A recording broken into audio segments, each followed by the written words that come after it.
मैं इस डूंगरपुर की इस पावन धरा को भी नमन करता हूं। यहां के पवित्र तीर्थ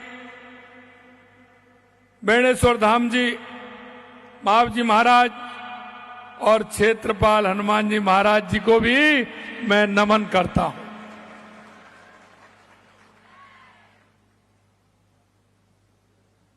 समिति सर्व सनातन समाज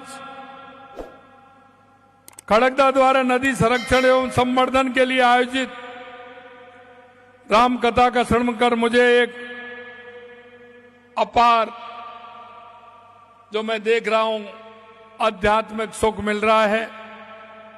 ऐसे पावन आयोजन का मैं हिस्सा बना, निश्चित रूप से मैं सौभाग्यशाली हूं। मैं आपको बताना चाहता हूं, क्योंकि जब ईश्वर को काम कराना होता है तो किसी ना किसी को वो निमित्त बना करके भेजता है। और मैं कहना चाहता हूं, जो व्यासपीठ से हमारे महाराज कमलेश शास्त्री जी जो कह रहे थे, मैं उनकी बात को आगे बढ़ाता हूं। इस देश के लिए, देश के यशस्वी प्रधानमंत्री नरेंद्र मोदी जी को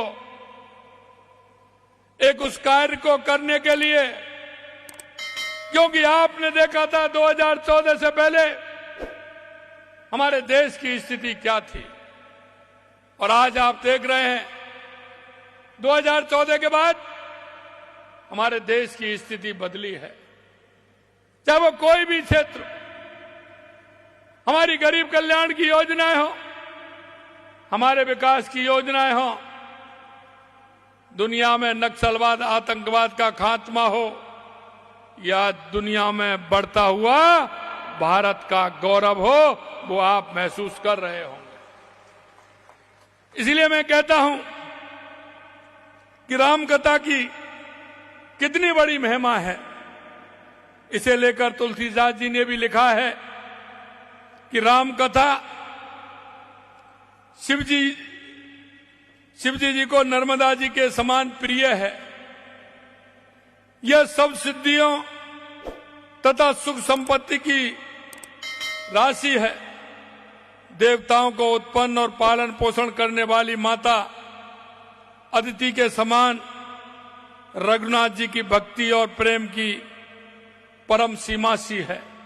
और आप देख रहे हैं, लिखा हुआ है, पूछे ही रघुपत कथा प्रसंगा, सकल लोक जग पावन गंगा। इन महत्व के माध्यम से संत बिटप सरता गिर धरनी, परहित हेत सवन के करनी। पूरी चौपाई के अंदर ये वाक्य कि जो देश के यशस्वी प्रधानमंत्री नरेंद्र मोदी जी ने परहित के जो काम कर रहे हैं, और आज आपने देखा किसी के मन में ये बात नहीं आई। मैं धन्यवाद देना चाहता हूं CR पाटिल साहब को कि देश के यशस्वी प्रधानमंत्री नरेंद्र मोदी जी के नेतृत्व में जो उन्होंने ये अभियान लिया है, जन भागीदारी से जन संचय का कार्यक्रम जो हुआ है। मित्रों, मैं कहना चाहता हूं, ये आप इसको अच्छी तरह से जानते हैं, मेरे राजस्थान वासी अच्छी तरह से जानते हैं। राजस्थान के अंदर पानी की किस तरह की परेशानी थी। लेकिन मैं कहना चाहता हूं, हमारी सरकार को बने 1 साल से थोड़ा दिन पूरा समय हुआ है। लेकिन मैं कहना चाहता हूं, देश के यशस्वी प्रधानमंत्री नरेंद्र मोदी जी के नेतृत्व में आपने जो 1 साल के अंदर देखा है, क्योंकि हमने सोचा कि सबसे पहले अगर प्रदेश का विकास करना है तो उसके अंदर पानी की बहुत बड़ी आवश्यकता है, और पानी की भागीदारी होगी। पानी अगर हमारे पास होगा तो आगे का काम हम कर सकेंगे। और मैं आपको कहना चाहता हूं, और देश के यशस्वी प्रधानमंत्री नरेंद्र मोदी जी को, राजस्थान की 8 करोड़ जनता की तरफ से मैं इस बात के लिए धन्यवाद देना चाहता हूं कि राजस्थान के अंदर उन्होंने जब कहा हमने, तो सबसे पहले पानी की समस्या की तरफ हमने हाथ आगे बढ़ाया, काम आगे बढ़ाया। और वो मैं इसलिए कहना चाहता हूं, हमारी सबसे बड़ी जो समस्याएं थी उनके समाधान की ओर हम बढ़े हैं। चाहे वो हमारी ईआरसीपी हो, आपने देखा होगा बरसों से उस पर राजनीति होती थी, जो सत्ताधारी लोग थे वो राजनीति करते थे, लेकिन देश के यशस्वी प्रधानमंत्री नरेंद्र मोदी जी ने 90-10 पर जो माननीय CR पाटिल जी ने कहा वो करके दिखा दिया। इतनी बड़ी योजना हम राजस्थान के अंदर लेकर के आए। यही नहीं, राजस्थान के अंदर हमने हमारा शेखावाटी का इलाका जो यमुना समझौता बार बार कांग्रेस के लोग कहते थे, उसको भी हम लेकर के आए। यही नहीं, हमारी देवास योजना जो उदयपुर की पहाड़ियां, डूंगरपुर बांसवाड़ा की पहाड़ियों से पानी जो अरब सागर की तरफ जाता था वो काम में नहीं आता, वो देवास स्कीम के द्वारा टनल बना करके और एनीकट बना करके उसमें भी काम प्रारंभ हो गया। ये भी माननीय देश के यशस्वी प्रधानमंत्री नरेंद्र मोदी जी ने किया। हमने जो माई डैम योजना, हमारी माई डैम योजना, उसका भी काम हमने आगे बढ़ाते हुए हमारे बांसवाड़ा, हमारे डूंगरपुर के हमारे किसान भाइयों को पीने का पानी भी मिले, कृषि का पानी मिले, इसके लिए भी हमने योजना प्रारंभ किया। आपने देखा होगा जन भागीदारी से जन संचय, कितना बड़ा काम। मैं धन्यवाद देना चाहता हूं CR पाटिल जी को, कि देश के यशस्वी प्रधानमंत्री नरेंद्र मोदी जी के नेतृत्व में उन्होंने जो सूरत के अंदर ये कार्यक्रम किया, जिसमें मध्य प्रदेश के मुख्यमंत्री, बिहार के उप मुख्यमंत्री, मैं और गुजरात के हमारे मुख्यमंत्री और हमारे CR पाटिल साहब ने, और मैं कहना चाहता हूं राजस्थान के 40,000 गांव में जन संचय का काम हमारे पाटिल साहब ने प्रारंभ कराया है। यह बहुत बड़ा काम है। अगर ठीक प्रकार से हमारे ये काम पूरी तरह से हो, इसकी चिंता भी करते हैं। इसलिए मैं कहना चाहता हूं, यह श्री भगवान श्री राम ने देश के जन जन के आराध पिछले साल, क्योंकि ये आप देख रहे हैं, लगातार आप देख रहे हैं कि बंसी वाले की कृपा हो रही है, भगवान राम की कृपा हो रही है। इधर तो पानी के हमारे समझौते हुए, हमारी DPR बनना प्रारंभ हो गई, उधर ऊपर वाले इंद्र भगवान भी खुश हो गए, उन्होंने राजस्थान के पूरे बांध भर दिए। ये भी एक संयोग है। इसलिए मैं कहना चाहता हूं, आपने देखा होगा पिछले साल जनवरी में सनातन समाज का 500 वर्ष का इंतजार समाप्त हुआ। हमारे आराध्य भगवान श्री राम अयोध्या में एक दिव्य और भव्य मंदिर में विराजमान हुए। ये भी एक सपना हमारा था। भगवान श्री राम ने सत्य की जीत के लिए समुद्र में सेतु बनाकर एक छोर से दूसरे छोर पर जोड़ने का काम किया।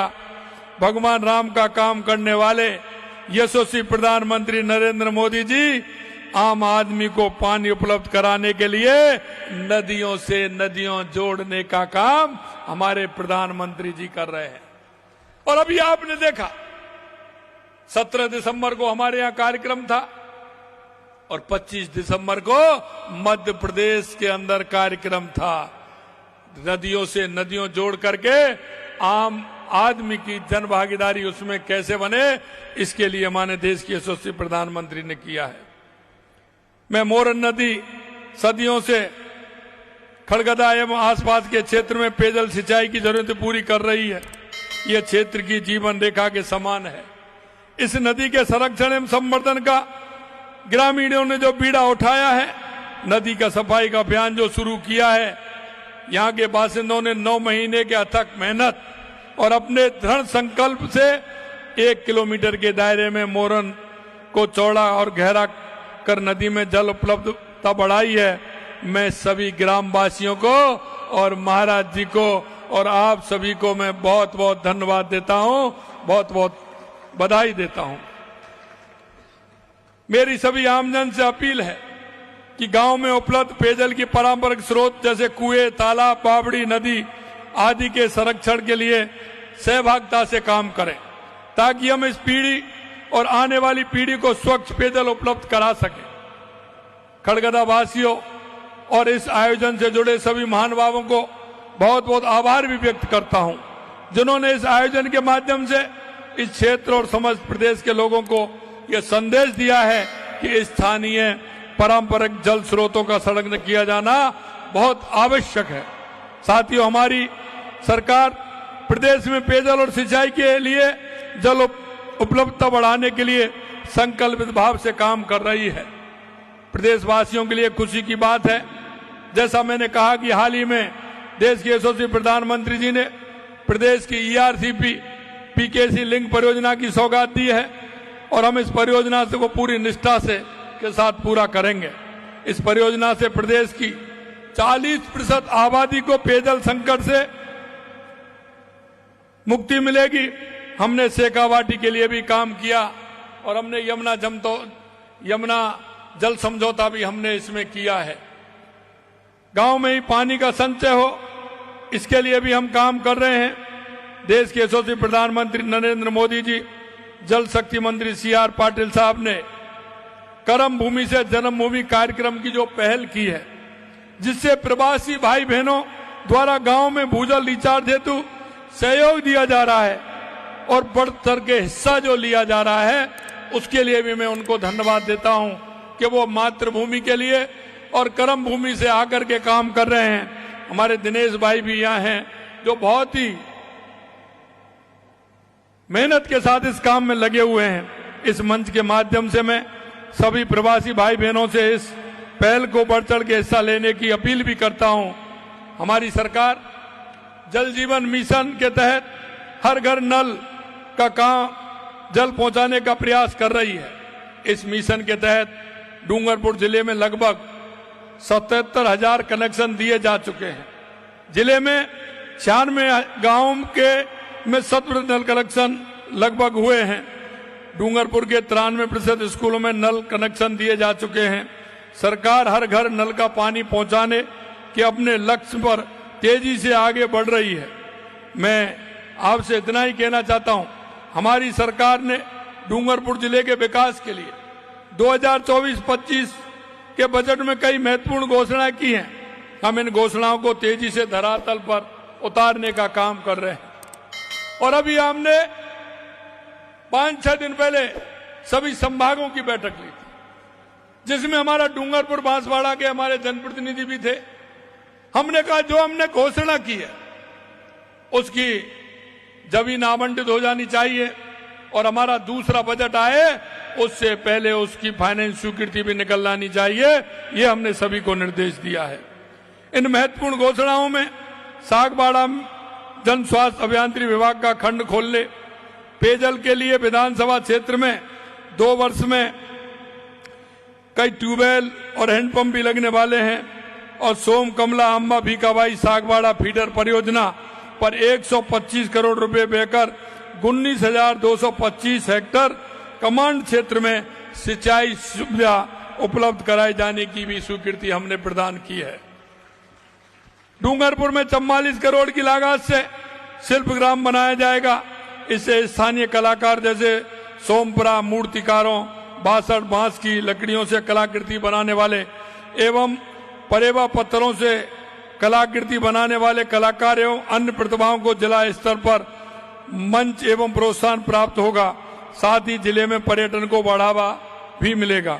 हमारी सरकार ने अपने पहले ही वर्ष में राजस्थान में ग्लोबल इन्वेस्टमेंट समिट में आयोजित कर प्रदेश को अभूतपूर्व औद्योगिक विकास का मार्ग प्रशस्त किया है। मुझे आपको बताते हुए हर्ष है कि राजस्थान के अंदर लगभग 35 लाख करोड़ रुपए के निवेश के MOU हुए हैं और डूंगरपुर जिले में लगभग करीब 1500 करोड़ रुपए के निवेश MOU हुए हैं। इस निवेश से डूंगरपुर में लोगों के रोजगार के नए अवसर भी सृजित होंगे। हमारी सरकार ने युवाओं की आशा और आकांक्षाओं के अनुरूप राजस्थान लोक सेवा आयोग और राजस्थान कर्मचारी चयन बोर्ड परीक्षाओं का कैलेंडर भी जारी करवाया है और वो पूरी पारदर्शिता के साथ परीक्षाओं का आयोजन किया जा रहा है। आज आपने देखा हो, अभी तक हमने युवाओं को लगभग 47,000 नियुक्तियां देने का हमारी सरकार ने 1 वर्ष में काम किया है। आने वाले 12 जनवरी को हम लगभग 10-12 हजार और हम नियुक्ति देने वाले हैं। और आज का पेपर आपने पढ़ा होगा, जो हमारे युवा भाई हैं जो परीक्षा देना चाहते हैं वो असमंजस में रहते थे कि इसकी विज्ञप्ति कब निकलेगी। आज हमने पूरा कैलेंडर जारी किया है, 81,000 वैकेंसियों का कैलेंडर जारी किया है। मैं युवा भाई बहनों से कहना चाहता हूं, आप पढ़िए, मेहनत करिए और जौन सा पेपर आपको देना है उसकी डेट पूरी 1 साल की हमने आज ही पूरी तरह से निकाल दी है। आपकी मेहनत निश्चित रूप से रंग लाएगी, क्योंकि हम जानते हैं, हम उस गरीब की गरीबी को जानते हैं। हम किसान हो या हमारा मजदूर हो, गांव के उस भाई को जानते हैं जिसको आवश्यकता होती है। और इसीलिए मैं कहना चाहता हूं कि कांग्रेस के शासन में लगातार पेपर लीक होते थे।